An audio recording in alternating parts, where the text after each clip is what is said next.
welcome back. RotoGrinders NFL Pick 6 show, Week 10 double digits.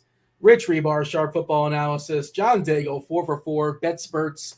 You know, for those that are watching and listening live on YouTube, do appreciate it. We love when people hang out with us. If you're not aware, you guys listen to, on your own leisure, at your own time. We record 9 o'clock on the East Coast on Wednesday nights. Now, it's 9:05, and I like to say the reason why we're late is because, hey, there were some tech issues, something goofy going on YouTube or a StreamYard.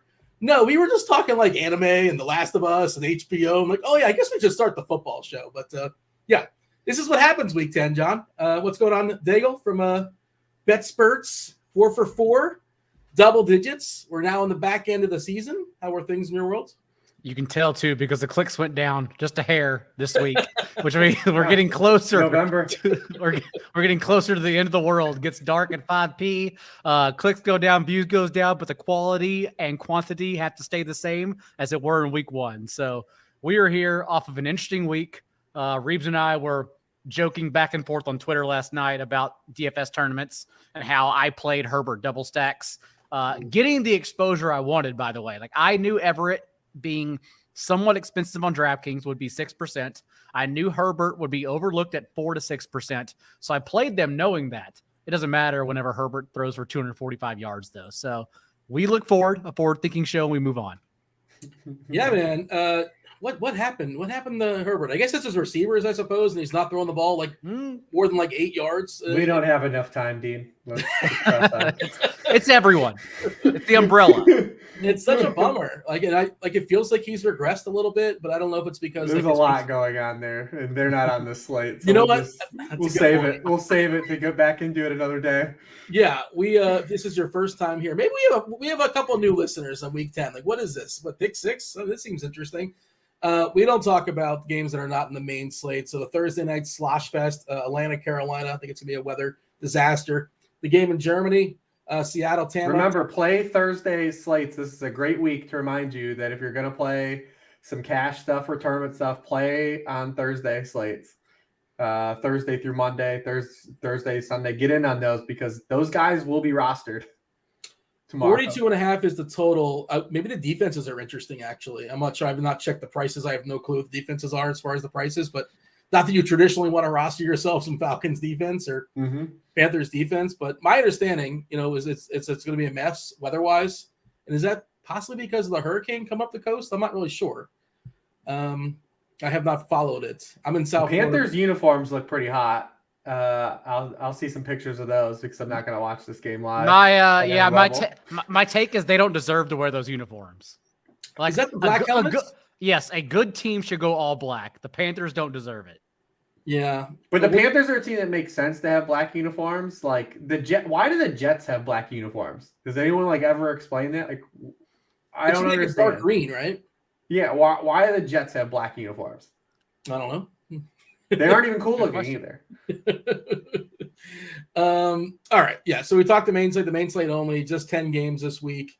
We're at the mercy of some injuries, as we always are on a Wednesday night.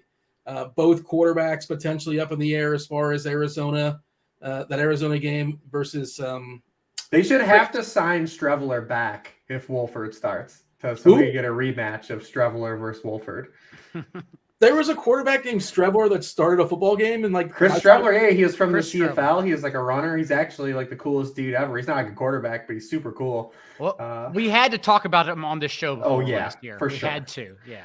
Okay, I just blocked it out. That Men in Black mind eraser. I totally forgot it. That conversation we had pre-show where Rich said Last of Us is better than Mass Effect. That already made you black out everything we talked about last year. I needed to Google everything, all the sentences. I had no idea what was going on. So Kyler Murray is dealing with, a hamstring, and Stafford's in concussion protocol, and Josh Allen, the line suggests he's not going to play this week. Again, Wednesday night, we're just sort of guessing here, Rich, 3.5-point favorites. I know Minnesota's 7-1, but come on, they're not basically even with the Bills. And that can change things. But Dean, you can get a double revenge game narrative. The Case Keenum Stephon Diggs stack.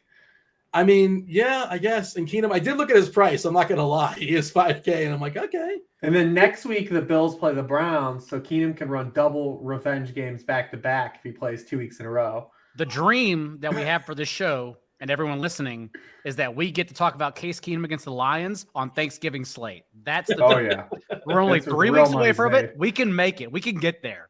The Bills I are mean, in listen, we Detroit. already went through David Blau Thanksgiving. We could That's true, definitely get And chalk David Montgomery last year. Yeah. David Blau, that's his name. That name again is David Blau. He rocked too, man. He rocked. He threw like an 80-yard touchdown to Kenny Galladay, like right off rip of that game. All right, listen, we digress. We digress. We're way off the path here. He rocked until Josh Allen dominated in the night game against the Saints. Yeah. The comment section is going to be, these guys rambled for like 17 minutes before they start the show at 8 minutes. Week 10. First comment's going to be Don't like, care. Yeah, saved you some time. Start at 8:10. My plants are dead. Thumbs ups. It's week 10. My plants are dead. I don't care. We're going to talk about what we want to. It's been dark for 4 hours already. I don't know what to say. Do appreciate those hanging us out in the YouTube streets. Kindly hit that like button. Do subscribe. Yeah, we got to keep those views up for sure. I didn't realize I took a slight hit last week. We got to do better. Oh, I thought we were pretty strong last week, John. But we'll see. Once NBA starts, because now too, teams are officially eliminated. Although this is a DFS show, I think people come still for the takes. Fantasy football has definitely lost a large chunk of the people playing. Yeah, we'll talk about it later because I want to start the show. But I'm curious if you guys, and tell me in the chat too, not like in the chat, like in the comment section. I want a solution for this, but I also want to hear the worst trade offer you ever got in season long, because somebody set the bar for me pretty good. I'm in one season long league, the RotoGrinders season long league, and I got an egregious offer, and I'll share it later on. And I'm curious to get your guys' take. Is how do you even respond? There's no way to counter. We're so far apart. But anyways, I digress. Let's talk main slate, DFS. Of course, you focus on 3 main games on the slate, and then we run it back. We talk about our fair plays, position by position, players that are not in those 3 main games. John, you picked our 3 games this week, and like you said you went pretty chalky, and your hand was kind of forced, right? I feel like your hand was kind of forced because there's 3 games. Only 3 games have a total above 45. The only competitor that could sneak in my opinion, was Saints Steelers. But even then, I'm somewhat worried about that game. Not only the low total, but we also have the Saints on a short week and the Steelers coming back from bye. Definitely one we can skinny stack. We'll talk about it when we get there. But overall, I think you just take the high totals in this slate, which makes it fun because it's another ugly one. All right. Very first game on the slate that we're going to talk about, the Jags. The Jags at Kansas City. 50 is the total. Kansas City is a 9-point favorite. John, I'll throw it to you. Where do you want to start? I presume it's Kansas City? No. Let's start with the pushback we need to make Kansas City relevant, because Jaguars are nearly 10-point dogs, depending on what book you look at. They're 9.5-point dogs right now. And oddly enough, this matchup is similar to last week, and we expect the defense to hopefully elevate Trevor Lawrence in the Jags passing game. KC has allowed the 3rd highest rate of passing touchdowns. We talked about that with the Raiders last year, and are one of only 4 defenses allowing a 70% touchdown percentage inside the red zone. What's happened, though, the issue is that once James Robinson was traded and Doug Peterson took the lid off this Travis Etienne jar, he's realized there's no going back. Etienne has 24 and 28 carries the past 2 weeks, and that has sunk Trevor Lawrence, who is interesting on DraftKings for 5,400. Lawrence has averaged 31 pass attempts the past 2 games, whereas he was averaging 35 before. And so this really has become a Etienne-focused offense Etienne has set season highs and routes run in back-to-back games now. And so even though we don't think the game script for rushing for Etienne is there, it's interesting because then that's where you think, okay, being so cheap with Lawrence, we can then pivot to Lawrence perhaps, but then that also entails fading Patrick Mahomes in a very clearly amazing spot. So it's just a high total and an interesting game to talk about. The blitz level game, what's game level factors? Derek Carty, shout out Derek Carty in the blitz. This has the most projected plays. Seattle, Tampa doesn't count. That one's a little bit higher, but we're not talking about that one. But Jacksonville, Kansas City, the most projected plays on the slate. Rich, do you think Jacksonville can hang? Can they hang with Kansas City? Maybe Kansas City's just not as good as we think they are. They struggled the other night against Tennessee, and I know a lot of people say like they're the de facto like third best team, maybe fourth best team, just because it drops off pretty quickly after 2. But yeah, you think Jacksonville can punch back and keep this game close?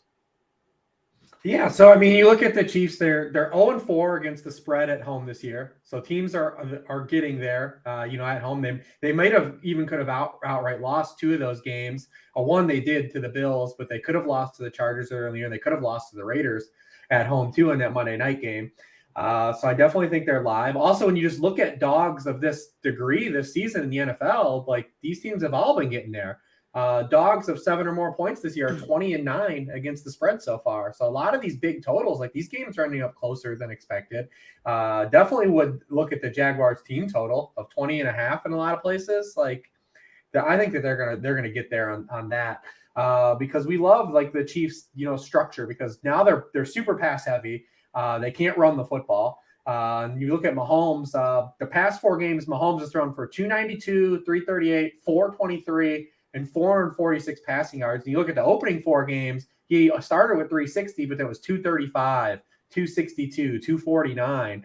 Like they haven't been able to run the football. They've just been leaning in on Mahomes. It's a great spot to do it. The Jaguars are good against the run. They're bad against the pass. So I expect that the Kansas City is going to air it out. And by default, they're facing the 3rd most pass attempts in the league. The Chiefs are, and they could have still been first. It wasn't for Malik Willis and the turtling that the Titans did in that game, where the Titans should have won that game. I mean, they outright turtled in the second half, and it cost them the game, trying to hide, Malik Willis. But the Chiefs are facing the 3rd most pass attempts in the NFL. They're also 30th in passing points allowed per attempt. So when you put both together, they are allowing the most passing points per game to opposing quarterbacks. Prior to Malik Willis, they had allowed 4 consecutive top 10 scoring quarterbacks. So, yeah, I love the Lawrence side. He's a way to get cheap. Obviously, if you're playing cash, I think just the meta has been to pay up for quarterback, and Mahomes is easily the cash game play this week, as long as you can fit it in. But I do think that if you play the Lawrence side, you have access to a stack that, 1, gets you away from Travis Etienne, who once again will be popular. 2, you can fit in a guy like Travis Kelce if you play, Trevor Lawrence. Whereas if you play Mahomes, it's a lot harder to do the Mahomes-Kelce stack because we're recording this Wednesday night. We have a lot of value hasn't opened up yet on this slate, and we'll see what we do when we get there. Maybe you guys will highlight some guys that I haven't caught early in the week. But we're going to need some salary somewhere, and if we want to play guys like Travis Kelce, doing the inverse stack of doing Trevor Lawrence plus a guy like Christian Kirk plus a Travis Kelce is a way to kind of get unique here in this game. You mentioned Kirk. He's got the cleanest route on the Jacksonville side. Buffalo, Rich, with the addition of Kadarius Toney, 9% of the snaps last game, just getting acclimated, you got to assume that's going to move up at least incrementally. There's Sky Moore getting 26%, Watson 26%, Hardman 54%, MVS 71%, Juju 83%. I have no idea who to pair with Mahomes. I mean, obviously, if you have the salary, Kelce is, that's the most fun way to go and probably the most profitable way to go. Do you have a favorite amongst all these guys, or where do you expect? You think Tony's going to play 20%, 25%? Obviously, you can't roster that. I don't think you can roster that, but can you roster any of these guys with confidence? I mean, yeah, I think so. I mean, with the rate they're throwing, we've had one guy that's been consistently getting targets all year outside of Travis Kelce, and it's Juju. Yeah. We were in this spot a few weeks ago when they were playing the Bills, and these receivers didn't quite have the production level that they have now. But we kept saying, listen, if you're going to follow the targets, Juju is definitely due regression. He's going to get there, and he started to get there. Look at his last 3 games: 5 for 113 in a tug, 7 for 124 in a tug, 10 for 88. He already hit some incentive bonuses last week in terms of catches and yards on the year. Now, the Chiefs' passing game elevation is pushing up and propping up Juju, but that's okay. He's been targeted on just he has 19% of the team targets over that stretch. Been targeting 18% of his routes. Those are all pretty poor in context of locking in a guy's a season-long wide receiver too. But when you factor in that the Chiefs are, 15% over pass rate expectation, we talked about them not being able to run the football. It is a matchup to where the Jags have been able to stop the run. We saw that again with Josh Jacobs last week, where he had just 1 yard prior to contact in that game. I think Juju would be the guy if you can't get to Travis Kelce's salary. He would easily be the guy. They have a rotation with everyone outside of Juju, though. McCole Hardman has caught the baton from CEH. he basically is wide receiver CEH now. He's really not playing, and he's just scoring a bunch of touchdowns every week, like Clyde Edwards-Helaire was early in the season. So I'm sure people will chase those touchdowns, but he is new CEH, wide receiver CEH. And Hardman was also DNP today on Wednesday. We've made mistakes on this show. Me personally, trying to forecast injuries on a Wednesday, especially late in the season where it's very clear every team is resting their players now. So I don't want to say too much. Maybe Hardman still plays, but still a DNP with an abdomen injury, I believe, something to monitor because Hardman does lead this team in percentage of routes from the slot. And that's where Tony played 4 of his 7 routes came from the slot last week. So maybe a little tiny bump for Tony for those playing large field tournaments. Oh, could you imagine if Hardman ends up being out? Tony will definitely get some run. I may play him. Hell. He's 5K, 5K on DK, 5.5 on Fanduel. Ooh. So playing Fanduel, I think. So you're telling me DK hasn't like bumped anyone's pricing up all season long? Could Darius Toney's the one guy like they're gonna like be aggressive with? Like got 9 snaps, add 2K more. Whatever like that. They finally got religion on pricing. It's with Kadarius Toney. Yeah. Did you have John? Did you have a favorite player on Kansas City? It's Kirk is 5'9", right? Kirk is 5'9" on DraftKings. Yes, that's a pretty good price. I like that. I think that's pretty positive. 5'9", and last week he was only 5'5", but more importantly, he's coming off of his second highest target share of the season, 29%, 9 targets last week. And we talked about that last week, how it's an amazing spot for him from the slot. It's practically the same thing. The Chiefs have allowed the 3rd most receiving yards per game to opposing slot receivers. So whether I play Lawrence or not, because he's so cheap on DraftKings, it doesn't matter. It's like the pivot from Etienne to Kirk last week. Like, I understand Etienne was chalk, and Etienne got there, but Kirk is yet again an amazing play. And I believe Kirk was in the winning slant and Millie Maker lineups last week as well. Yeah, it was the Komet. But again, that's all it was. It was chalk with the contrarian play was double stacking the chalk quarterback. So can't even be mad about it. Like, hats off. Everyone was digging for Foster Moreau and cash games for cheap tight end. The tournament players just said, what if I stack the cheaper tight end with my cash quarterback? So, yeah, good play. Kirk was in my highest scoring lineup that won the most money last week. I played Kirk over Etienne. Yeah, I had him too. I didn't play Komet, unfortunately. Well, yeah, I played Komet in cash last week. What? Look at you! Over Foster, over Moreau? Yeah, on FanDuel because he was 4-7. So over Tunyon. I looked at the tight end slate, and I figured we were going to punt anyways, and I chose the guy that was attached to the cash game quarterback. Hell yeah! How much was he? Because I know he was 4-7, 5 or 5-1. Okay, he was 4-7 on FanDuel. Tunyon was the chalk at 5K. Yeah, I needed 300 for someone. There was a guy I wanted to jam in, and I remember I was like, "Screw it, I guess I'll just play Komet." Hell yes! I hope you had it in tournaments. You just had him in cash or tournaments too? I mean, yeah, it was just my cash lineup because I punted there. I ran it in like a couple of things, but like, yeah, it was definitely hot, man. It was one of those weeks where my cash lineup like took like first in every 50-50. Yeah, which is the worst. Like, it's great. Like, yeah, I would have just barely make it. Yes. Because I mean, listen, you get two tugs from your punt tight end. You better cash with that with Komet. Everybody else is a 0. Tunyon was worthless. Everybody was. But Etienne will be popular again for good reason. I mean, he has over 100 yards in 5 straight games. Daigle brought the touches. I mean, you're getting 27, 30 touches since James Robinson's been gone. These other guys are just vagabonds behind him. JaMychal Hasty, we've seen that story. We don't know really what Snoop Connor is, but he's not playing over JaMychal Hasty, so that definitely gives us some context to kind of where he's at right now. The Chiefs have really kind of struggled of late too. I mean, their last 4 games, they're allowing almost 6 yards per carry to running backs. So Etienne definitely be popular. They're also last in the league in receiving points allowed per game to running backs. We've yet to see that part of Etienne's game kind of manifest, but we know it exists in his range of outcomes based on the player he was in college. So he's going to be really popular. He'll be the most popular Jaguar for sure. All right. I would just remind everyone, with Travis Kelce back on the slate, how haunted we've been the past couple of weeks. Kelce averaging 5 more fantasy points per game than the next closest tight end. Like, our boy is back.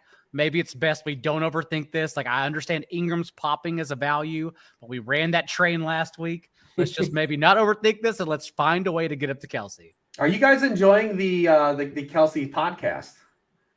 I haven't listened. Heard it. Oh, no, it's excellent. Yeah, they're a lot of fun. They're both really great. Obviously, they have a great brother dynamic, but it's a very enjoyable podcast. I recommend everyone checking it out. Plus, they're from where I'm from, so like, they talk about Lakewood and Cleveland a lot. So hey, love those guys. The what's better, since you've already ranked Mass Effect and Last of Us, the Kelsey podcast or the Stafford, Matthew and Kelly podcast? Oh no, The which one is it?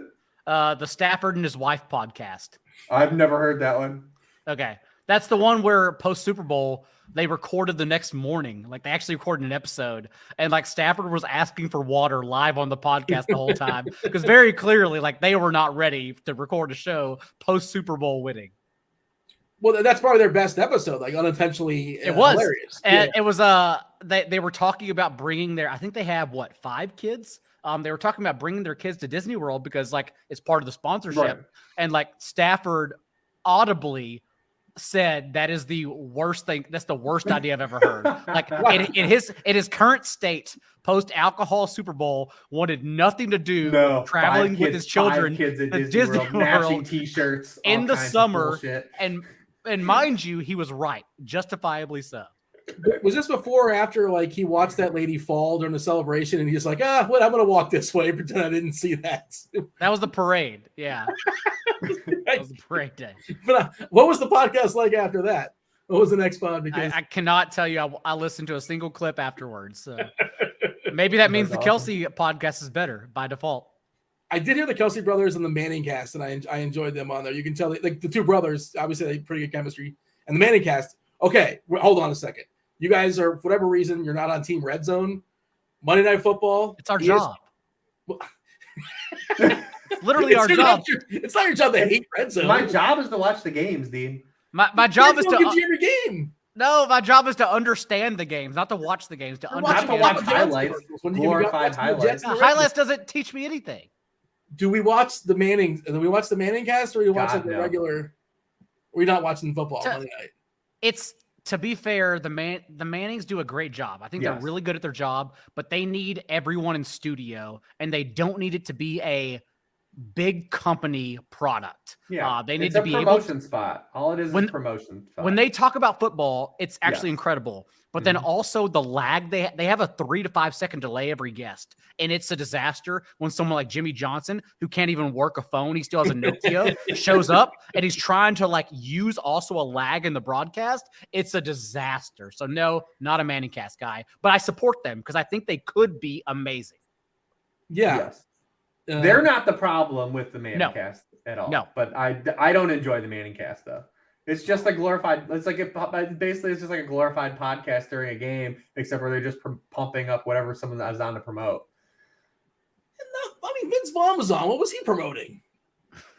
I don't. You tell me. I'm sure. I don't remember. He was just Wedding Crashers. They talked about promoting to go watch it. Yeah. Wedding Crashers on DVD. I went to theaters to watch The Breakup, and I know I've only seen that movie one time, but I also don't know why I went to watch The Breakup. Maybe do you guys think that Irsay tried to give Peyton the job first? Oh, of course. Yeah. Had to. Absolutely. Yeah. Why wouldn't he? Like Jeff Saturday was like the 9th guy. He's like, eventually he said, screw it. I guess I'll call Saturday. Adrian James got a phone call. He's like, I can't wait. I don't think I've been this excited to watch a team play. Maybe in the last decade. I can't wait. Where'd they get an offensive coordinator who's like never called plays before? He's 30 years old. He hasn't called plays since high school, I believe. Rich, maybe correct me on that.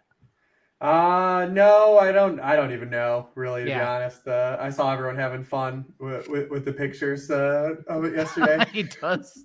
He looks like us, one of us. Yeah. In the YouTube chat, by the way, SVLU77 saying only all 22 film or nothing. If you're watching the Thursday night game, and I know you won't be, and none of us will be, but if you happen to be watching there's an option where you can watch like an all 22 on Amazon. I guess you guys don't know. You don't watch this, and you're not watching Atlanta. You're not breaking the seal with Atlanta, Carolina. I watch Thursday. I don't have a wife and kids, so I watch Thursday Night Football. And also remember, Amazon is locked into this for the next 10 years. So like we have to find a way to make this enjoyable no matter what. Yeah. It's money is what drives the league, and it's very profitable to have these games. Four Verts on Twitter, if you guys don't follow him, Charles McDowell, great Twitter account. His tweet I thought was the best on Jim Irsay's. The tweet was, how do you guys think Jim Irsay is going to react when he hears about what he did today? It's a great tweet. So are we betting the other side in that game? Are we betting the Raiders? Are they going to get off the schneid? God, I'm definitely not betting any money on the Raiders this year. I will just enjoy it from a distance, and because this would be peak 2022 Raiders, like finding a way to lose this game. Like this is essentially everything that they've done all year. I mean, they were up 17-0 again last week. They didn't score at all in the second half. Amazing. They got outscored 27-3 after they went up 17-0. All we know is that Devontae Adams didn't have a catch after halftime when it looked like he was going to break the entire slate. The Raiders Freaky Friday with the Chargers, just like finding different ways to lose. That's my theory. I'm sticking to it. It's incredible. It's incredible. So listen, I'm going to enjoy the sweet chaos of the Colts from a distance. All we know is that this version of the Colts is not in the upper quartile of the upper quartile of winning teams. It was essentially that Scott Steiner clip that people pulled. Yes. Steiner math? Yes. Dean knows Steiner math. I know Steiner math. Yeah. We know something else Dean knows. Yes. That was basically Irsay's explanation. All right. Week 10 in the winter has just become friends talking about football. This is all this show is now. Steiner math is like one of the best promos of all time. It's everyone, whether you know wrestling or not, go on YouTube right now, crash the site, and look up Steiner math when you hear us talk about it. That's all you need to type in. You know, when you always on Thursdays, you'll put the tweet out and kind of give a summary of the show, like little things that we talk and like football players and this team, and everyone's going to throw something. Here's a little pop culture thing. Steiner math is going to be in that tweet. I feel pretty confident about it. Hell yeah. Could you do it off the dome? Like you're a wrestling guy. I feel like, did you know it or no? Can you give a little piece? Oh no! I don't know the whole thing, but I mean I've watched it several times, and I know that someone out there has created a T-shirt with literally the entire promo on the front, and that's a T-shirt I would love. Amazing. I have a little here it is. I have a Bullet Club pin. I keep. Oh yeah, there you go. I have a Bullet Club pin I keep in my book. I don't know. It's a hidden little Easter egg, like video games in the back. There you go. For wrestling. I don't know if you know who a Bullet Club is actually. They're like a Japanese wrestling company or wrestling faction. Close enough. It's a New Japan wrestling faction. Yes. There you go. All right. Hey, game 2. All over it tonight, Dean. Dean is up to date with pop culture tonight for some reason. Except for like the pre-show Dragon Ball Z or whatever. Oh yeah, Thanos, whatever we talked about. You called Naruto Naruto, which tells you everything. Yeah. Is that a wrestling faction? No. Naruto is actually just not a word. Doesn't exist. Game 2 is Detroit, the Lions. The Lions take on the Bears. The Bears are 3-point favorites here. 48.5 is the total. Man, everybody's going to chase this game, aren't they? We all just fell in love with Justin Fields last week. I have Lions fatigue. I can't lie. I do. I've got big time Lions fatigue. Are you but not even with Lions fatigue though, Rich, does it matter? Like it doesn't. We have to Fields, objectively bunker in. I'm just saying I definitely have Lions fatigue at this juncture of the season. Well, you want to knock out the Lions, John? If you feel free to give a reprieve to Rich. No.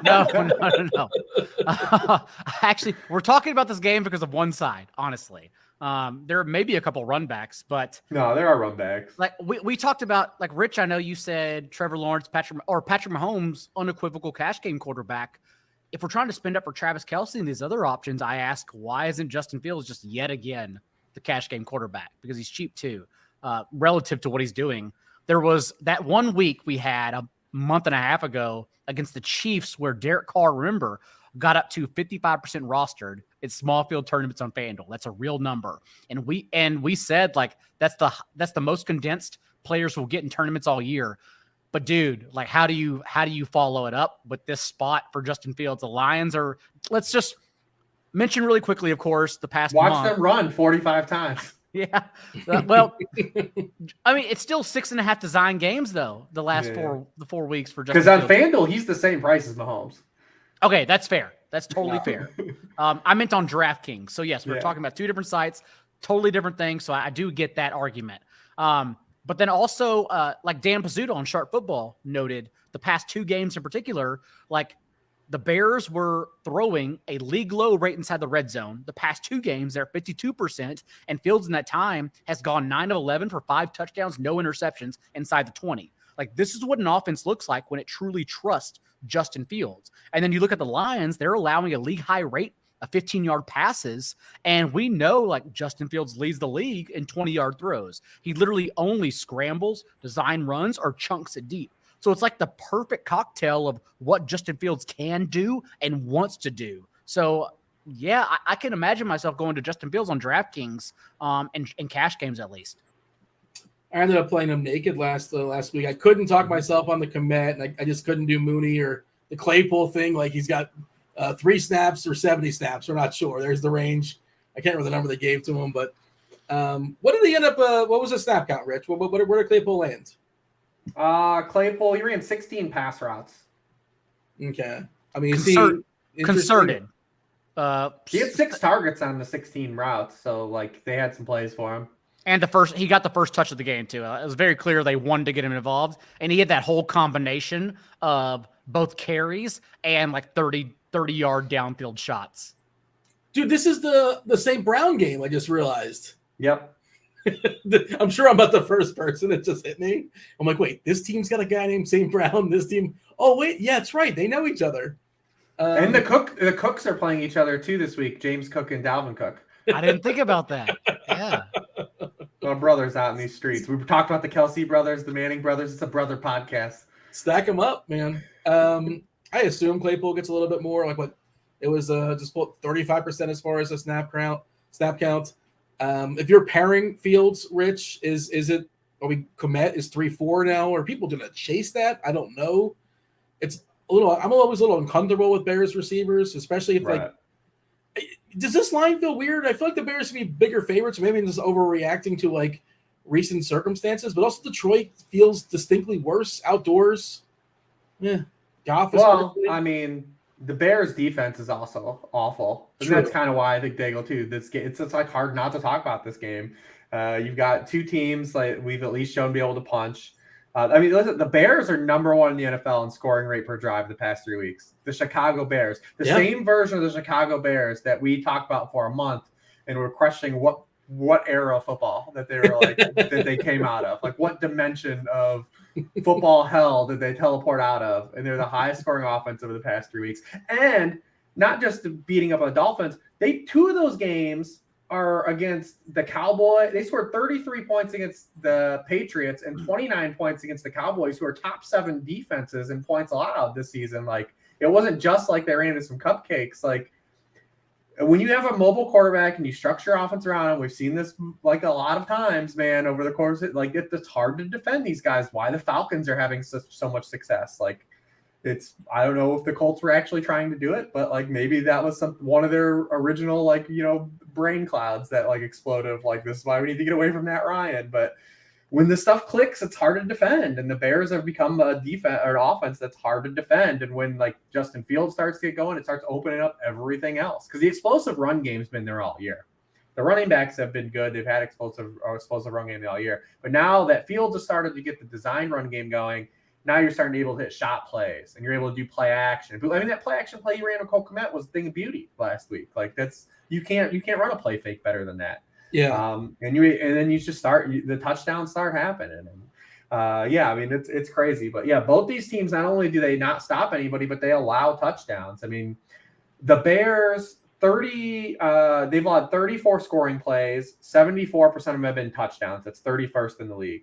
The Lions have allowed 37 scoring plays. 70% of those have been touchdowns. That's 28th in the league. So like, when these teams give up points, they give up touchdowns too, which we generally like because touchdowns are good. So yeah, I mean, it's a game that, like you said, it's hard to get away from. We've just talked about the Lions so much, and like we've gone through the whole gambit of like Lions football this year. It feels like we just here we are again.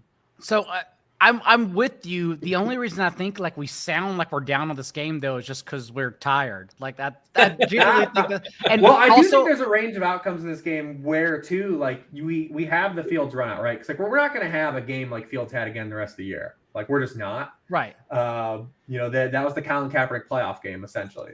But like, what if the play here is to play, Khalil Herbert and David Montgomery in tournaments? Because obviously Fields is going to be popular.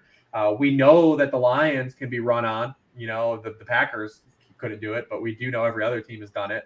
So is it like a David Montgomery pivot week? Is it a Khalil Herbert pivot week? Were those guys the tournament plays?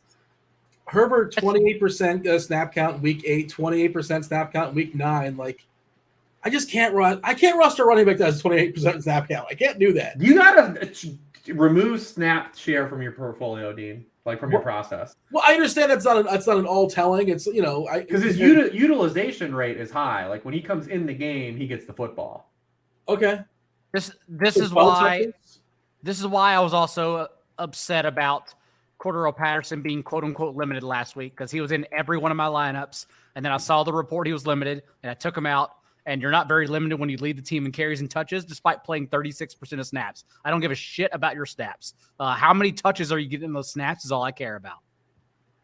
Yeah, but if your snaps are like, it's yeah. Well, sure. I mean, there's obviously context if you're talking about playing, like 28%'s like the breaking point for me, though. I guess it shouldn't be. You're saying. If especially specific archetypes of running backs, you shouldn't care. The thing that you should worry about with a guy like Khalil Herbert from a term perspective is negative game script. When they get in a passing script, that's when he doesn't play. But when he's in the game, I mean, he's touching the football. That's like kind of what his whole deal is right now, Dean. So of all running backs in the NFL that average more than 20 snaps per game, Khalil Herbert's 10th in utilization rate. That means snaps getting a target or touch. He's 10th in the NFL. All right. I mean, that's useful. Fair enough. But what's the deal with Swift? Now, I heard everything you just said, but Swift getting, and again, I'm going to do this again. I'm going to tell you 16% snap rate last week. Yeah, no, so that one's fair. Because when you look at Swift's touches, Swift has no touches. Yeah. He's at single-digit touches in every game but one. Whereas he did average 10 yards per touch, but it doesn't matter when it's 5 touches. Yeah. Right. But like when you look at Khalil Herbert's touch count, it's double digits every week still. All right, fair enough.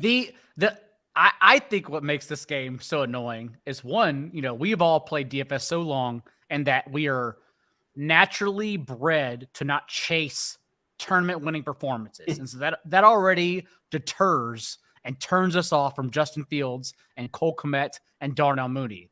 But then also you look and it's like, okay, but it's an amazing spot for all. Cole Kmet did have his route rate increased 74% on dropbacks last week, his highest rate since week 6. And then also just to see 6 targets, you could frame it as a blip on the radar. But you can also say, as I mentioned earlier, a higher pass play rate in the red zone. And the past 2 weeks, not only are the Bears running an increased 70 plays per game, but Cole Kmet leads the team in red zone targets in that time too. So they're throwing to him when it matters most. And also the Lions, of course, an amazing defense to target tight ends against, the 4th most fantasy points per game to opposing tight ends. So overall, yeah, it's an annoying game because I do think it's a good one to play, but as Rich said, it is volatile. Rich, build me a little game stack here. I assume we're starting with Fields instead of Goff. Yeah. Well, I think that the interesting thing would be to do like a mini of like David Montgomery and the Sun God. I think is like a great mini for this game because you're getting super leverage on Justin Fields and you're still getting your game stack. Amon-Ra St. Brown is the inverse of everything Daigle just talked about. Like this dude's still getting targeted at like he's stacking targets, right? Like, he only had the 55 yard sign, 38% of the team targets. He's now seen 9 or more targets in every full game he's played. The targets were there. Just the run out was about, we got spoiled by that run out. Everyone was just like, oh, the dude didn't catch 8 passes for 100 yards and scored 2 touchdowns. Like, and all I've gotten is tweets this week. What's wrong with Amon-Ra St. Brown? I swear to God, that's like the most popular guy. What the hell's wrong with this guy? The dude had 9 targets. Like, what do you want? Like, what do you want, man? Like, they're going to turn around. And only Tyreek Hill's been targeted at a higher rate per route run than Amon-Ra St. Brown this year. If you get into the box, it looks different. And then also the Bears are one of the worst defenses against opposing slot receivers in general. They're bad against, but specifically slot receivers. So yeah, I think that if you're looking at something to play this, I like just like doing a little mini of like Montgomery and St. Brown and going that route. Honestly, dude, because I had the same comments, because I even mentioned on Twitter that Amon-Ra St. Brown has 4 full games this year he's played without injuries. And he's averaged 10, as you said, 10.5 targets and a 32% target share. People are so down on Amon-Ra St. Brown that it may be contrarian enough to still play Fields on DraftKings and then just simply run it back with Amon-Ra. Like that may be the play because Amon-Ra is very clearly the contrarian option now. We're moving on, I believe so. Cleveland. Yeah, I mean, gosh. I don't think it's as nearly as good of a running back slate as it was last week. We also have to look for the tea leaves. But, I mean, the Bears' run defense, we keep targeting them. And here's Jamal Williams, who gets 24 touches in this backfield. But, again, it really comes down to how healthy DeAndre Swift is. And that's a puzzle that we may not even know the answer to by Sunday morning. So, Jamal Williams, 5,900 on DraftKings, depends on touchdowns. Is there a good reason why like they would play him and then not like barely play him? Like, what is the point of that? Week 9. That's your example. That's what they love doing. They love playing him, but not playing him. We've all seen Breaking Bad, either full measures or no half measures. I don't want any half measures. I don't understand the point of that. Things do not turn out well. Cleveland, the Browns are in Miami. Miami is a 4-point favorite here. 48.5 is the total. The Dolphins have the best coach in all of football. I love Mike McDaniel so much. I love this guy the very first time I heard him on like the what's his name? The punter. Pat McAfee. Shirtless guy. This guy is great. I love him. He's a different dude. And like I don't know if I'm sure you guys saw the clip of him telling Fields to stop running, stop scrambling. And what McDaniel, what goes on in his head though, is not what comes out in the mic. That's the thing. I love it. He doesn't ever transfer actually what he's thinking. Like this dude is 4 steps ahead of everyone. You think he's editing? Oh yeah. He hides injuries from the media. He treats press conferences as jokes, which is okay. I support that. But he definitely does not want to share with you what's going on in his head ever. Yeah, well, I love him. I hope he never goes away. Yeah. He's my favorite. By the way, I want to ask Rich a question. I'm just going to take over hosting duties because who cares anymore? Rich, who is your coach of the year right now? Because I get pushed back whenever I don't include Nick Sirianni in like the top 3 because I don't think Nick Sirianni is a top 3 coach of the year given the hardship that a lot of other individuals had to go through. Like Pete Carroll having to set aside his ego and run a completely different offense after week 3. Like Mike Vrabel having 2 talented players, maybe Jeffrey Simmons and Derrick Henry, and doing the same shit he did last year. It's like and Brian Dable, of course, who just benches players he doesn't like and says, you run our system and we will win. So I think coach of the year is an amazing conversation to have. Yeah. I mean, this is one of my least favorite awards because it's typically just given out to like, oh, we thought your team was going to suck. Like, and they didn't. Like, but last year, remember, Rick, the committee was good enough, smart enough to vote Rich Bisaccia ahead of Zach Taylor because they saw through Zach Taylor's bullshit. So, like, I think it's a fair award, honestly. Yeah, I mean, we'll see what ends up winning. I mean, obviously, if a team goes undefeated over the course of the season, like that dude's going to win it. He's just going to default get it. So, if the Eagles do go 17-0, I would imagine like Sirianni's going to win it. From a job perspective, yeah, I would say Pete Carroll and Mike McDaniel have done two of the better jobs. Well, one, just because Mike McDaniel is like a rational coach, right? Like it's so hard for us to get over that hurdle. Like here he has 2 good ass players that we know that like inherently are clear above the best players he has, Tyreek Hill and Jalen Waddle. And he does everything he can to structure the offense around getting the football to those 2 players. We have long lived and watched good players misutilized, and like he just gets that. Also, the Miami Dolphins have not run the football one time on 2nd and 10 after an incomplete pass. Amazing. That alone, I love that. That alone is the all-time coaching nugget. And then, yeah, like you said, like Pete's doing a great job. Obviously, Gino. I was talking to Braden, my son, because he was asking about comeback player of the year award. He said Saquon's got it in the bag. I was like, well, they might give it to Gino. I know he wasn't hurt, but like they've done it before where they just give it a comeback from death. Yeah. Like Philip Rivers won it one year when he just sucked the year before. They're like, you came back from sucking. Here's comeback player of the year. So, like, the others are so dumb because they have the MVP and then they have the offensive player of the year. It's all minutia. It's all just bullshit. It's so stupid. And like one of them has to be a quarterback and one of them can't be a quarterback, right? That's why Derrick Henry is very live as the offensive player of the year, but that also then rules out one of Jalen Hurts or Josh Allen for like MVP, which is really, really weird. Yeah. We're down weird lines right now. Yeah, I pulled it up on the fly, by the way. NFL Coach of the Year odds. Did you take a look at this by chance, John? No, because I think there are like 7 live guys and they all deserve it right now. That's why I think it's a fun conversation to have. Yeah, Sirianni is the clear favorite. He's actually negative. He's minus 130. Yeah. Then you got Kevin O'Connell plus 700, Carroll plus 800, sure. Dayball 800, 8-1. Salah is 8-5. Yep. And wait, plus 850. And McDaniel's 12-1. McCarthy 40-1 Yeah, I mean yeah, maybe not McCarthy, but the rest of even though McCarthy did only lose one game with a backup quarterback, and that was McCarthy. That's again like it's such that award's so driven by just like we thought you were going to be bad, and like everyone thought when Dak got hurt the first game, what drove media? What was the narrative? Like the Cowboys are SOL, man, like they're dead. It's back to the Browns and the Dolphins, I guess. Browns at Miami, also an interesting aesthetic. Like I can't picture a lot of Browns in Miami games off the top of my head. No, you're right though. They played a heater a couple years ago when it was in Cleveland when Fitzpatrick was on that awesome run where like Devontae Parker was incredible. But I can't picture a lot of Browns in Miami games. You probably have to go back to where they had like a dirt infield. In November, is there still Joe Robbie? Is there still humidity in Miami in November? Like, is there? I mean, is there never not? No, there's always humidity, man. Trust me. Okay. Yeah. Well, I was gonna bring that up because the Dolphins defense is pretty bad on the surface, but we've talked about this on this show. They have the most diabolical home field setup in the NFL. Like I can't even believe that like they get away with it. Like it's actually allowed, like what they do. The entire visiting team is just in the sun the entire game while everyone else is in the shade. And look at their splits this season. Miami's allowed opponents in Miami have scored on 22.7% of their drives. That's the second lowest rate in the NFL. On the road, Miami's allowed opponents to score on 49.1% of their drives, the second highest rate.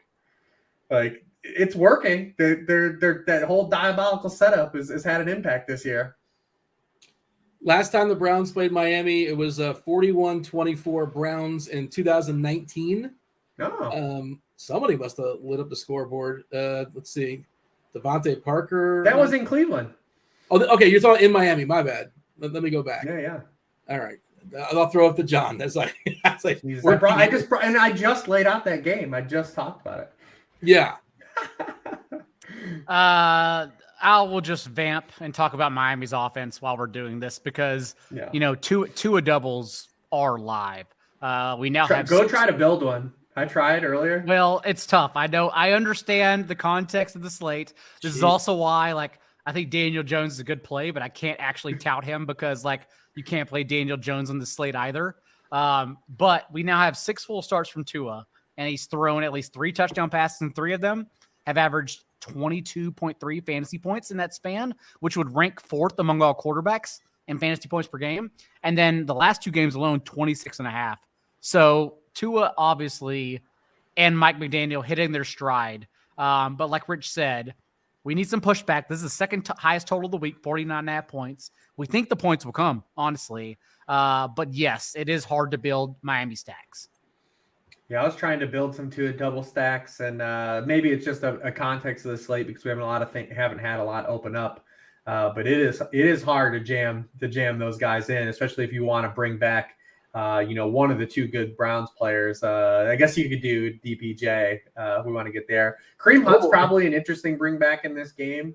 as well, because now that he wasn't traded, we did see him get 15 touches in his last game. And he also has he basically has the same amount of red zone opportunities Nick Chubb has. So he could be an interesting way to kind of bring back especially when we're talking like a low owned like tournament play for a game stack. He probably is a little more interesting if you can't, because it's really hard to play Tyreek Hill, Jalen Waddle, Tua, and then bring back Chubb or bring back Amari in this game. Yeah. Tua, Hill, Waddle, 3K tight end, 3K defense. You got 5-1 left for 2 running backs, a receiver, and a flex. And where are the running backs this week at 5K, right? Like it's really hard. That's the area where it's rough. Jalen Warren, maybe. I don't know. I mean, so Jalen Warren would be cool, but like, it's not like Najee Harris isn't playing still.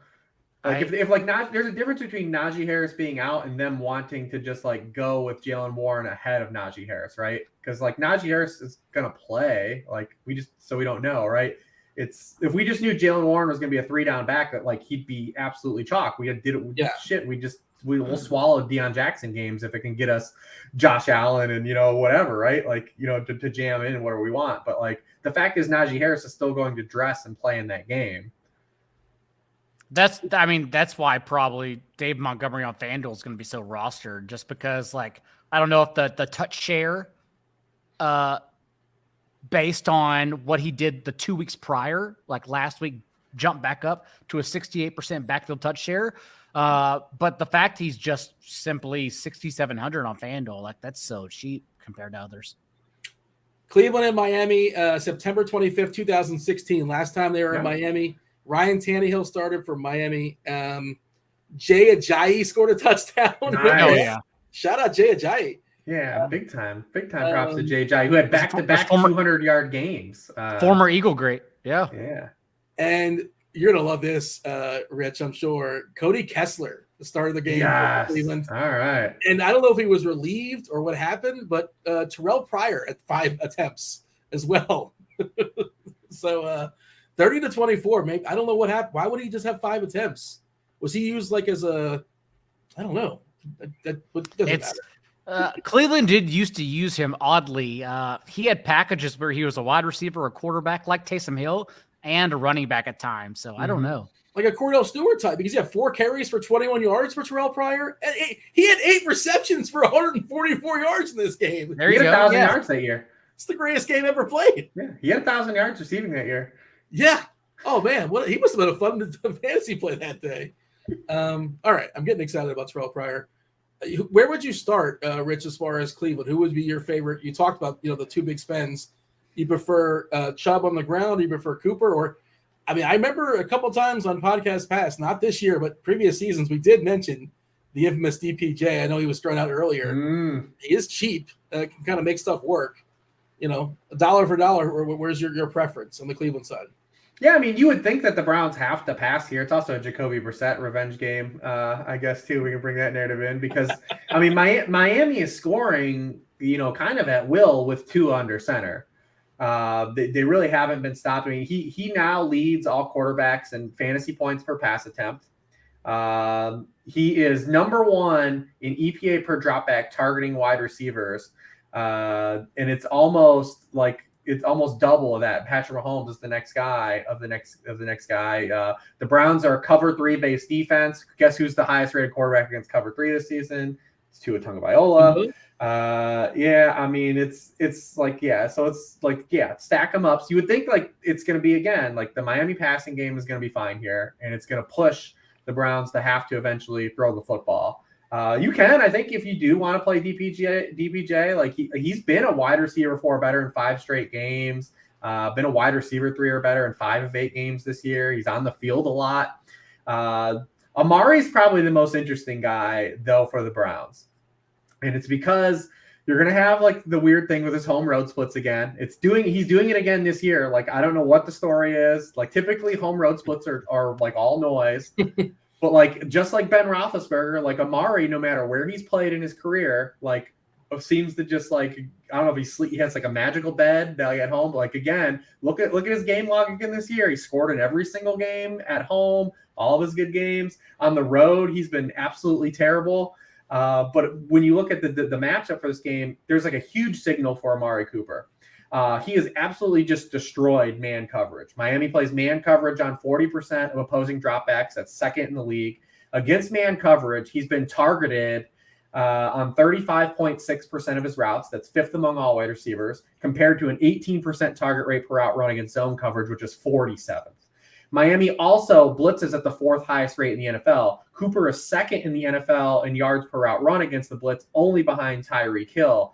And if you're going to get a bunch of man coverage, I mean, he's got a chance to shadow realm. So, guys, our guy Ian Hartitz put out a tweet, I think it was today or yesterday, that said the last time Amari Cooper faced Xavier Howard, and it's just like a bunch of clips of him just destroying him. So maybe we'll get a second run out of that. But, yeah, I think Cooper would be like the ideal run back from an objective stance, because what Miami does defensively is what he's just dominated against all season long so far. Ian's dropping the helicopter this week. Is that what you're suggesting? Well, if he drops the helicopter, we got to fade it. I love my guy Ian. Yeah. But is the helicopter cold right now? Is that what's going on with the helicopter? Ian is literally one of my best friends in the world. I talk to him all the time. I love Ian. But even I had a few Manhattans, and then I drunk tweeted him publicly after he helicoptered T. Higgins, and I said, "Oh, well, that sucks, because that means we can't play him. Like, we just can't play him." I mean, am I wrong to say that that's kind of do? Was that the start of Ian's rise, or like where people really started to recognize him? He had like 5 or 6 weeks in a row where the helicopter crushed. Am I just making this up? I feel like that happened. I think he had a full years season. ago. He had a full season his first year, and then because he's one of those people like a Roto Pat, and there are other people that do this. Rich and I don't do this, but they just tweet their stream of conscious. And his Twitter feed is great. Yeah. And Rich and I, though, are just grizzled veterans, and we just don't want to tweet. That's the thing here. So you're too busy watching Dragon Ball Z. I want to watch Naruto. I avoid the ether of the hellscape that is Twitter.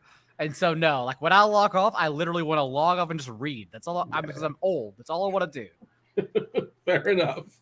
We got anything else in this game? We moving on?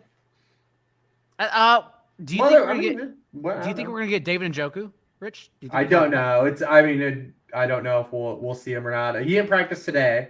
It's Wednesday. Yeah. So he was like walking around individual drills on Tuesday. As Rich said, DMP today. Dolphins allowing a league high completion percentage to opposing tight ends. We'll see, because that'd be the way you sneak this game in. But like Rich said, honestly, since this game's tough to build around, maybe even if we get value end of week, that's when we get it. If we get value end of week, maybe that's when we sneak 2 in. And I don't want to say people can't play Chubb. Obviously, he's been getting there all year. He's just really expensive, and it's hard to like build, cross stacks with this game, because also there's other good running backs in that price range too. And if Miami was the pull ahead, that's the one thing we really haven't seen with the Browns this year is they really haven't gotten flooded very often, and that's really helped a guy like Chubb. And Chubb's been a part why they haven't gotten flooded in these games either. I mean, the dude is absolutely incredible, and the other thing, too, that Kevin Stefanski's done a great job is they're running out of 11 personnel more than Nick Chubb's ever in his career, and it just opens stuff up. I had the note in the worksheet 2 weeks ago, Nick Chubb is averaging 7.3 yards per carry running out of 11 personnel, and only 12 quarterbacks are averaging more yards per pass attempt out of 11 personnel. So Nick Chubb running the football actually more effective than all but a dozen passing games out of 11 personnel. That's how good he's been. And beyond that, Donovan Peoples-Jones, at 4,300 on DraftKings, even honestly under 6K on Fanduel. In this matchup, I really do think he's a fine play. Given that we're all scrambling, especially for value on DraftKings, where we need to have this flex option, I can imagine it's a spot where Donovan Peoples-Jones gets steamed a little bit because there's no one else, at least right now, on a Wednesday. I mean, the Browns have only gotten worked one time, and it was that game against Bailey Zappi. They got zapped. And Chubb in that game, again, he did what we do know that he is game script sensitive, the way the Browns play. And he only had 12 carries in that game. He had 13 total touches because he doesn't catch the football. And that's the victim you always run. We love to play Chubb when he's a home favorite and he's in these optimal spots. When he's in these spots, he's more of a tournament play. Because there's some fragility to his touch count, just the archetype of running back he is. But if the Browns do punch back, and this is a game where those Miami home splits don't matter, and the Browns are controlling this game, then Chubb will be a pretty phenomenal play. Get him an umbrella or something. Let him stay. Find some shit. I mean, it's literally, how is like the league not stepped in? Like it's absolutely insane. Like that they're like allowed to do this. They can't keep getting away with this. Yeah. And Joku 4-1 seems usable on DK if he's a full go. But what happened when he didn't play? I was told Harrison Bryant was like a talented receiver. I think he put up a bagel that night, if I'm not mistaken. Was that goofy variance? He didn't even get targets.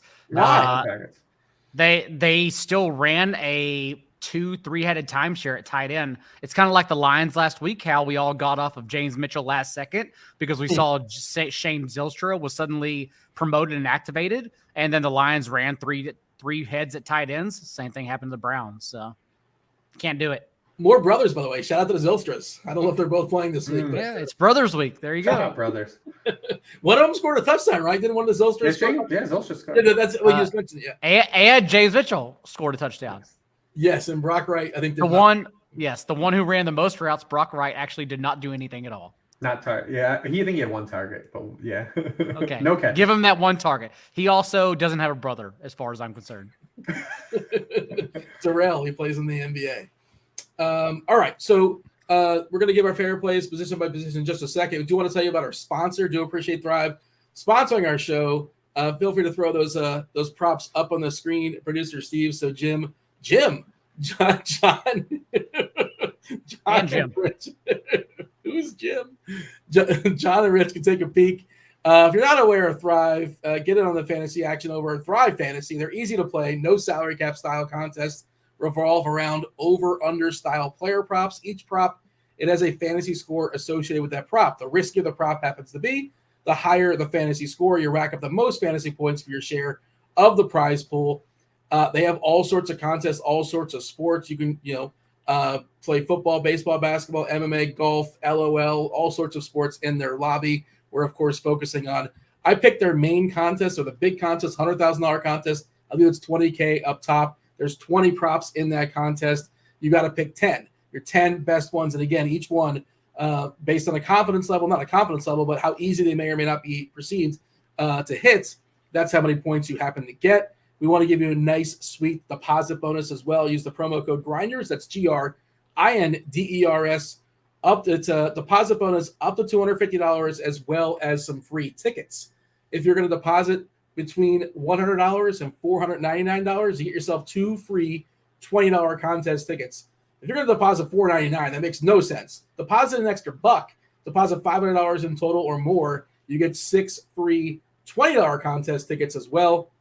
All right, Rich, we've given you enough time to take a peek as far as some of the props this week. Give the people some winners. Well, I mean, listen, we just talked about Amari Cooper. So 55.5 receiving yards. We like that. I like the over in that. That's even money. What else do we got on here? We could stack it with Tua and do some correlation. Passing yards plus rushing yards if we want to do a little correlation bet. He's averaging 4.5 carries the last 2 games too. Yeah, so we can do a little correlation there. Deontay Johnson, well, we're losing a little bit of steam on that one. Some of these aren't standing out, man. Not a lot's popping here. I got one, but I'm going to yield to John. Yeah, hit me with it. Well, I mean, DeAndre Swift, a half a touchdown less. Oh yeah, he has 1 rushing touchdown this year. If he's not playing, or if he's barely playing, Well, even if he is playing, I mean, it's that's been where they've used Jamal Williams. I don't understand that line. And I'm getting 110 points if he doesn't score a touchdown.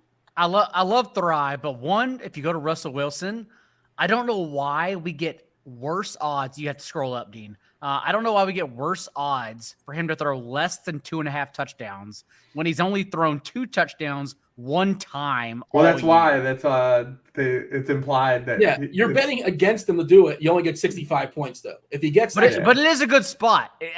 I can't play him because I don't have the courage to, even in DFS where I've sucked up every play in the world. I don't have the courage to play Russell Wilson, but it is a good spot. Still, it's such a big margin of difference. Like I don't need to worry about it. You don't need to click it, Dean. I don't want those 65 points. I shun those 65 points. Go all the way down.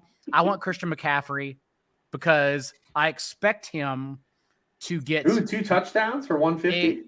I would like over exactly because against the Chargers. And before the bye, we didn't even see what he's capable of. 3 touchdowns is not what he's capable of in this offense. He had 26 touches, which is more than any other 49ers running back has handled all year long. He had 81% of backfield touches, and we expect all of those things to continue because he also or increase because he only played 81% of snaps as well. So, yeah, like this is the all-in. Snap count don't matter, though. Well, it's going to grow when it's 81%. That's why it doesn't matter. And then also Chargers. Well, he played so well that they didn't have to put him in at the end of the game. Yeah. So snaps decreased. Chargers also obviously allowing a league high rushing yards per game. It's like a smash spot. If McCaffrey was on this slate, if he wasn't 10K, we lock him in. Oh, yeah. Imagine trying to choose between McCaffrey and Saquon on this slate. Like, the 2 most expensive running backs against the 2 worst run Ds in the NFL. And McCaffrey's actually like, even with Barkley's spot, McCaffrey's like 2x a better option, like what he's capable of in this game. I don't know why I haven't told you this yet, John, but like week 10, I should have at some point. Like I'm not controlling the screen. That's producer Steve. So when you're saying move on, I didn't know that. I really thought it was you. We got a producer, man. I can't magic. I can only do so much. Okay. But yeah, I get to yell at producer Steve from now on. He's on top of it. I guess, the font, you can't fit all 20 on the screen at once. Otherwise, it's going to get so small. So he does the best he can to get them up there on the screen. Now, Alvin Kamara, 100 total yards looks pretty decent too. Sure. And you can again correlate that with Deontay Johnson. If Kamara's going to go for over 100 total yards, then you can play the Deontay Johnson over. I know it's you're conceding some points, but 90 points will still do you good. All right. But I did mention, do you guys happen to have a story? I kind of teased it before, so I feel like I know we're running long, but now you gotta have something here, Rich. You played a billion season-long, leagues. What's the worst trade you've ever been offered? Oh, I can't remember a specific. I've gotten so many, especially Dean. If you play Dynasty, that's when you start to get the real trade offers, because it's not just where there's a common goal, right? Like anytime, or if you involve keepers, like anything that involves Dynasty keepers, you're going to start to see some real bad stuff. Yeah, so let's hear your trade. You teased it. Let's hear it.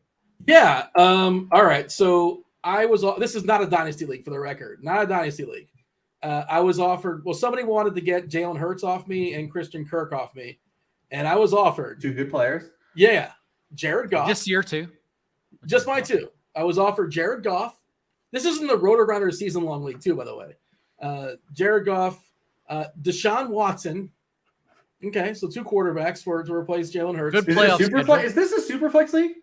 No. So this is in a super flex league, and this other team is rostering Deshaun Watson and Jared Goff.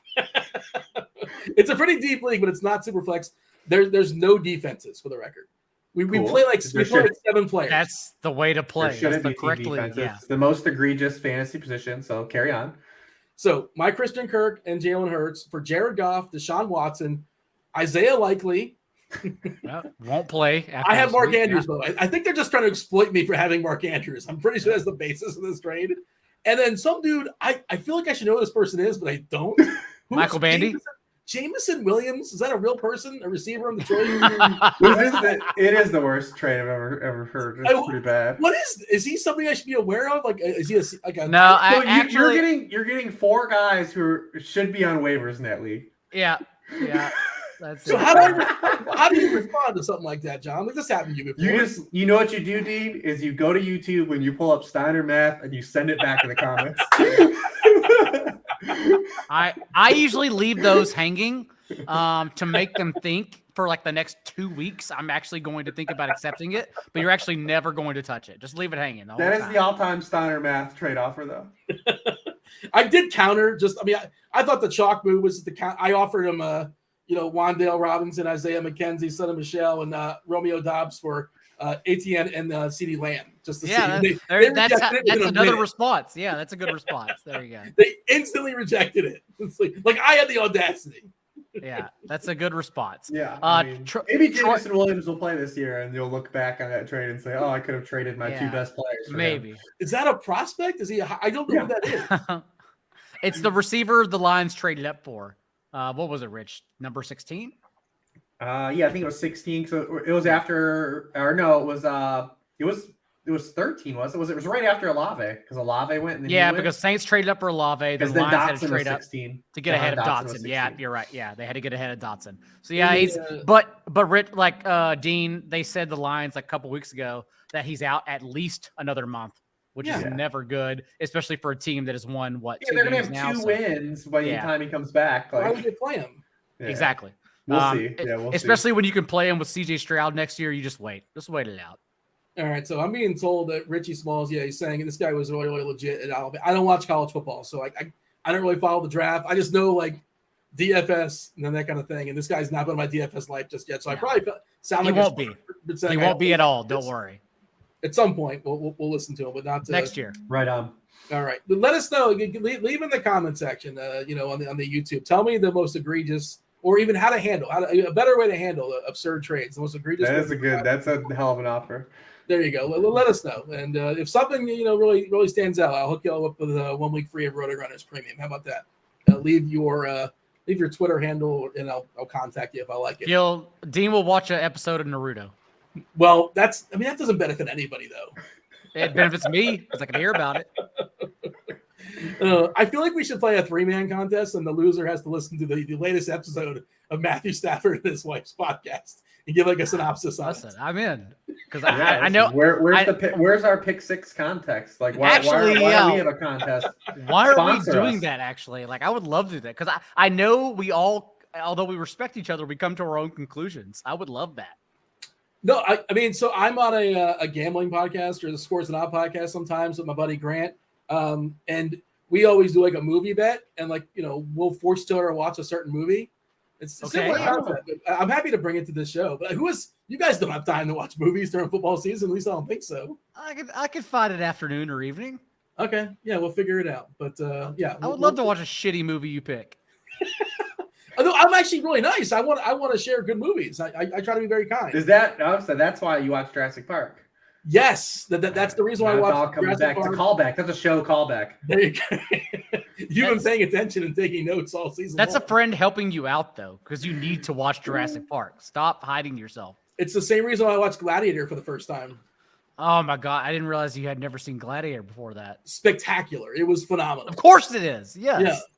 Well, the reason is. Oh God! Can I sidetrack the show again? I'll tell you why. It's week 10. Who cares? Do you want to know why I didn't see Gladiator? Me and a group of my friends went to the theaters to see Gladiator in like 2002, whatever it was, right? And I made an executive decision at the last second. I'm like, you know what? I don't know if I want to see Gladiator. So I went off and saw my own movie at the same theater with all my friends. I just branched off and went to a different one. What movie? I watched Frequency, starring Dennis Quaid.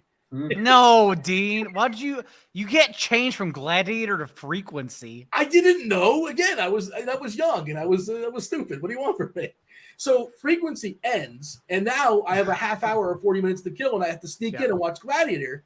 And now what am I going to watch Gladiator? Freaking I'm a Pulp Fiction style. Like I watched the last half hour of Gladiator. I know how it ends, so I can't go back and watch. That way it was kind of tainted for me. But enough time has passed where I forgot. I knew about the thumb.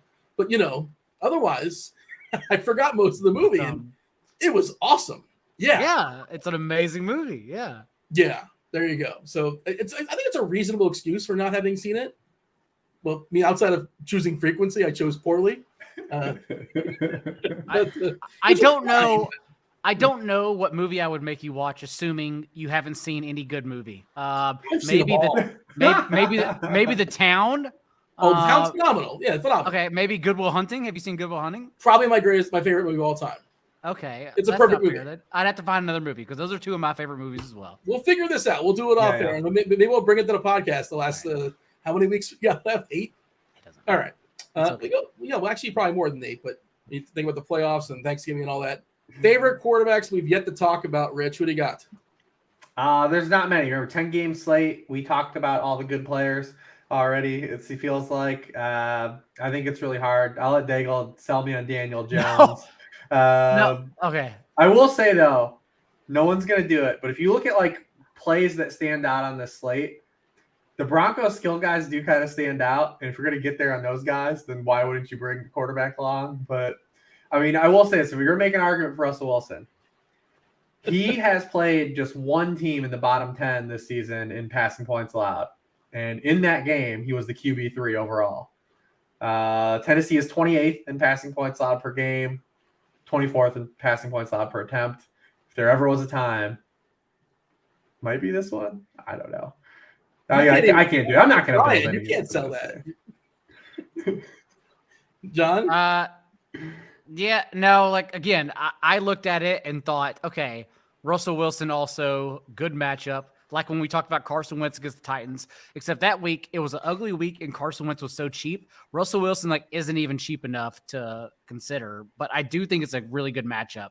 For me, Daniel Jones, and again, I don't think I'm going to play him because I primarily play on DraftKings. I do play on Fanduel a little bit, but we're really just going for this rushing floor here. And he does have 2 top 10 finishes this season.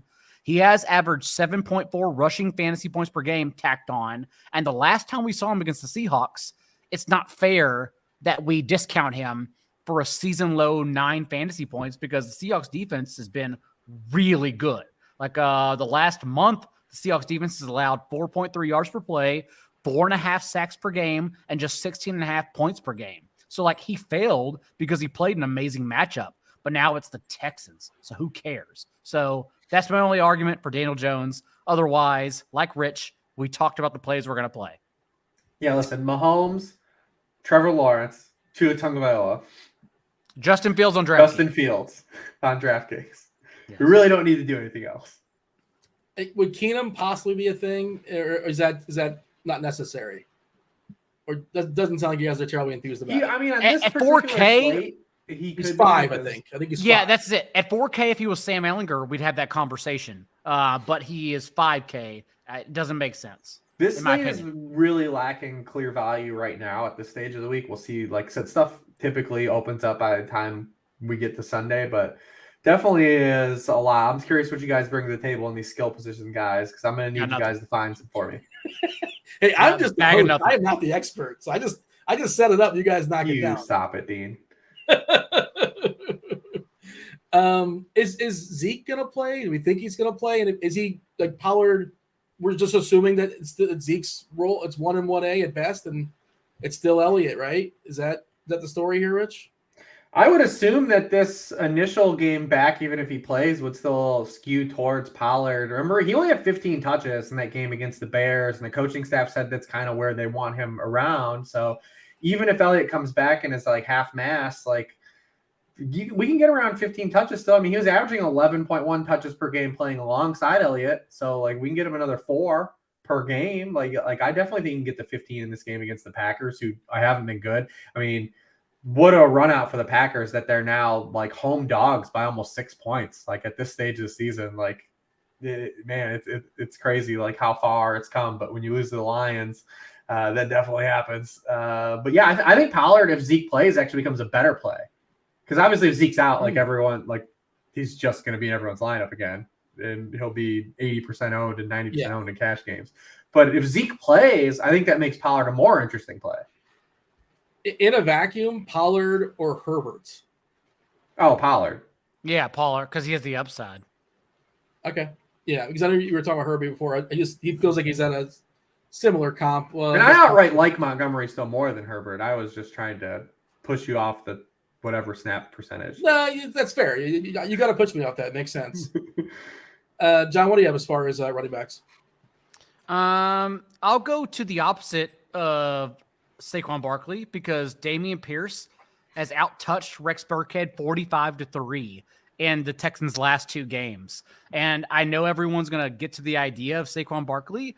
And if we want to run back, I think the best option really is Damien Pierce, especially in a slate that lacks volume. So that's kind of really all I have outside of Saquon Barkley. It's wild. There was like 7 or 8 or like 9 running backs. Yeah, there were a lot. Various degrees last week. I loved them. I'm like, oh man, I can't believe I can't get this guy or enough of that guy. Tight. Yeah, but we'll see. Again, it's Wednesday night. I mean, being in recent weeks of being on whatever running back goes absolutely nuclear has been kind of the key to the slate. You know, obviously, because everyone had Pollard 2 weeks ago, but it was alongside the other guys that also went absolutely bonkers, right? Like, the Kenneth Walkers and the Austin Eckler's. Last week it was, Joe Mixon, So who's that guy this week? Who does it end up being? Does Saquon have that kind of capacity, right? Like the Giants have that kind of like team capacity to like get Saquon there, right? Like we're probably never gonna have like a 5 touchdown Saquon game in the construct of the 2022 New York Giants, right? Like it probably just doesn't exist. Like so, who could have it?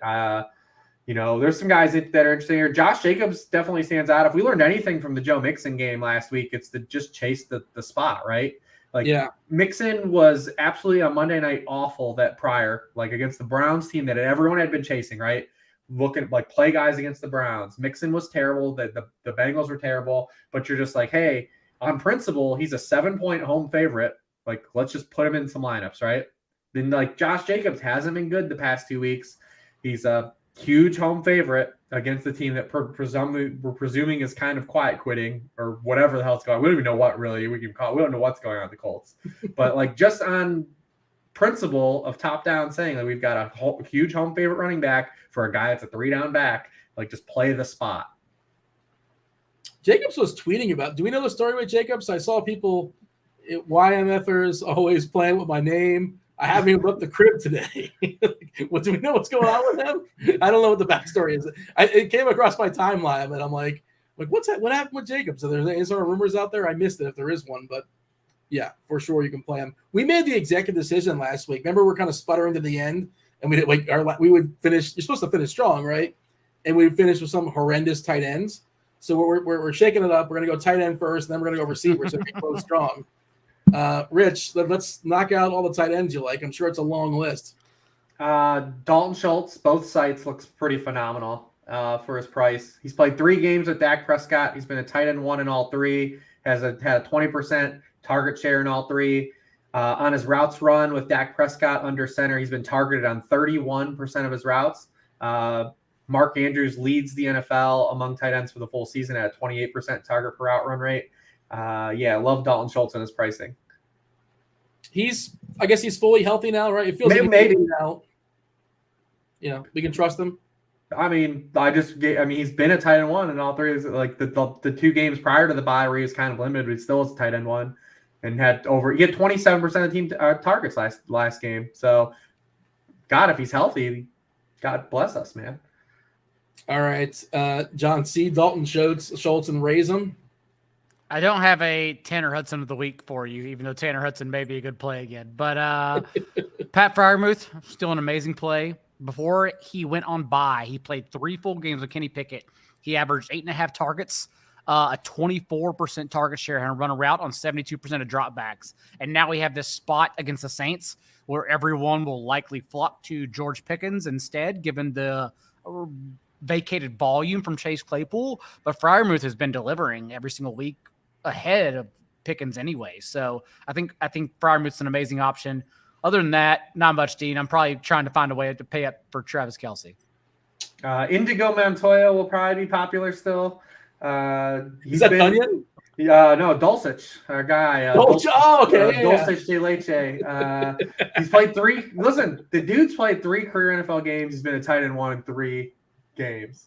And we saw how hard is it to be a tight end 1 though? Like, was that your tweet? Like no, it's not the bar, but when you're talking about paying down, like it matters. Like in the context of like from DFS paying down, like that's the whole reason, right? Like when we're incorporating salary, we're not getting Travis Kelce. We're also not paying for Travis Kelce. Do you think Dulcich or Cortland Sutton will be more rostered? That's the only reason. That's the only reason I didn't mention Dulcich, because I kind of want to play Sutton. Yeah. When we last left off in London, he had run a pass route on 91% of dropbacks. That was his high of the 3 games. But I'm with you. I had both Denver guys as like guys that are intriguing too, and obviously Sutton is part of that. So that's why I said it's like when you look at it, it's like Dulcich looks like a good play with salary. Judy looks like a good play with salary. Sutton looks like a good play with salary. By default, how do we not get the Russ? The game log watchers are going to hate Sutton. He's been horrendous of late.